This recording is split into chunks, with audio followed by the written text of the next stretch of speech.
Hi friends, good morning. So ఈ రోజు ఏంటంటే నాటుకోడి కొబ్బరన్నం.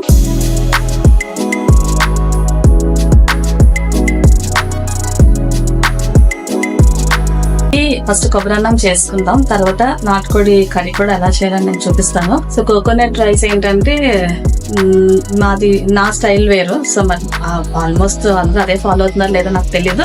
సో నా స్టైల్ వేరు. నేను ఏది తాలింపు పోపు అదే వేయను, అంటే లైక్ బిర్యానీ లాగా ఇది అన్ని గరం మసాలా అవి కూడా ఏమి కూడా నేను వేపను. సో డైరెక్ట్ గా మిక్స్ చేసేసి అన్ని కలిపి పెట్టేస్తాను అనమాట. సో నాకు కొబ్బరానికి కావాల్సిన ఇంగ్రీడియంట్స్ చూద్దాం రండి. కోకోనట్ మేము 4 మెంబర్స్ ఉంటాం కాబట్టి 2 కోకోనట్స్ తీసుకున్నాను.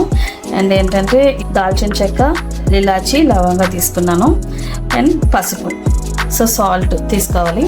సో ఇవి కావాల్సిన ఇంగ్రీడియంట్స్ అనమాట. సో ఇప్పుడు నేను మళ్ళీ ఈ కోకోనట్ని బాగా మిక్స్ చేసి ఒక పేస్ట్లా చేసి పాలు తీస్తాను. ఇదిగోండి, మనకి ఇలాగా మొత్తం పేస్ట్ లాగా చేస్తాను. దీన్ని ఏంటంటే మనం యాక్చువల్లీ కొంతమంది హాట్ వాటర్తో పాలు తీస్తారు, కొబ్బరి పాలు, కానీ నేనైతే చల్లటి నీళ్ళతోనే తీస్తాను. నేను ఇప్పుడు మేము నలుగురం కాబట్టి 2 కోకోనట్స్ తీసుకున్నాను. ఈ గ్లాస్ మెజర్స్తో నేను 2 గ్లాసెస్ రైస్ తీసుకున్నాను అనమాట. So 4.5 water milk, coconut milk నేను తీసుకుంటాను. సో ఈ కోకోనట్ మిల్క్ని నేను ఇప్పుడు ఇందులో వేసుకుంటున్నాను.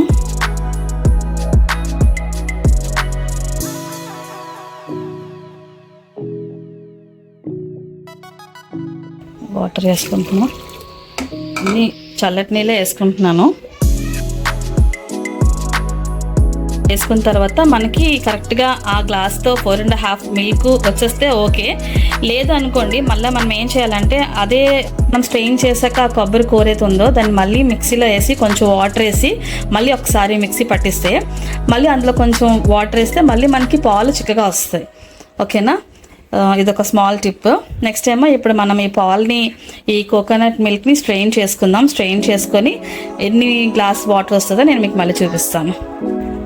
ఇదిగోండి, మిల్క్ ఇలా వచ్చాయి, చూసారా ఎంత చిక్కగా వచ్చాయో కోకోనట్ మిల్క్. సో ఇది రైస్ అనమాట, నేను కడిగేసి స్ట్రెయిన్ చేసి పెట్టుకున్నాను.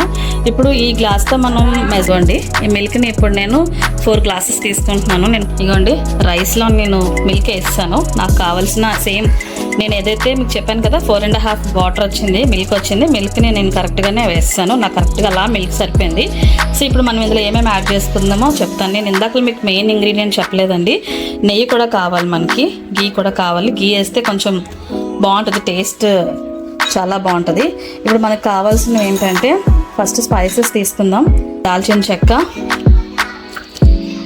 చెక్క మీ ఇష్టం అండి, దాల్చిన చెక్క వేసుకోవాలి. లవంగాలు వేసుకుంటున్నాను నేను. అండ్ నెక్స్ట్ ఒక 4 ఇలాచి. కోకోనట్ రైస్ అంటే కదా కలర్ ఎల్లో కలర్లో, సో కొంచెం పసుపు వేసుకుంటున్నా. మరీ పసుపు ఎక్కువ వేయకండి, కొంచెం లైక్ కలర్ కోసమే వేసుకోవాలి.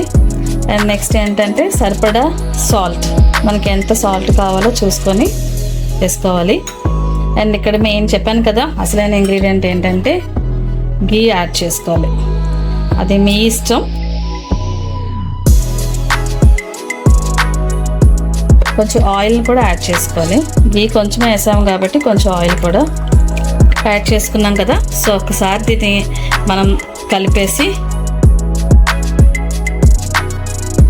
ఈ స్టేజ్లోనే మనకి సాల్ట్ ఎంత సరిపోతుందో లేదా అనేది కూడా చూసుకొని మీరు వేసుకోవచ్చు. సో దీన్ని ఇప్పుడు మనం ఏం చేయాలంటే నేను అలా కలిపేసి పెట్టేశాను. జస్ట్ ఇప్పుడు ఇలా పెట్టాను. కలిపి ఇలా మొత్తం కలిపేసి నేను తాలింపు ఇలా చూసారు కదా అన్నీ అలా కలిపి పెట్టేసుకొని కొంచెం పొంగు వచ్చిన తర్వాత దాన్ని సిమ్లో పెట్టి అలాగా మనం అత్తాసరాన్ని ఎలా వండుతామో అలా ఉడికించేసుకోవడమే. వావ్, చాలా బాగా వచ్చింది. ఆయిల్ ఒకటి వేస్తాం కదా, రైస్ మనకి విడివిడిగానే పొడిగా వస్తుంది. ఎందుకంటే చికెన్ పెట్టేలోపు రైస్ అయిపోయిందండి. బౌల్లో సర్వ్ చేశాను కోకోనట్ రైస్ విత్ నాటుకోడి కర్రీ.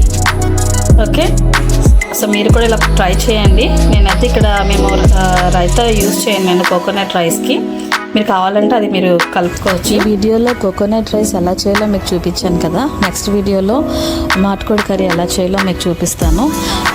నా ఛానల్ని సబ్స్క్రైబ్ చేయండి. Thanks for watching. Please subscribe my channel. Thank you.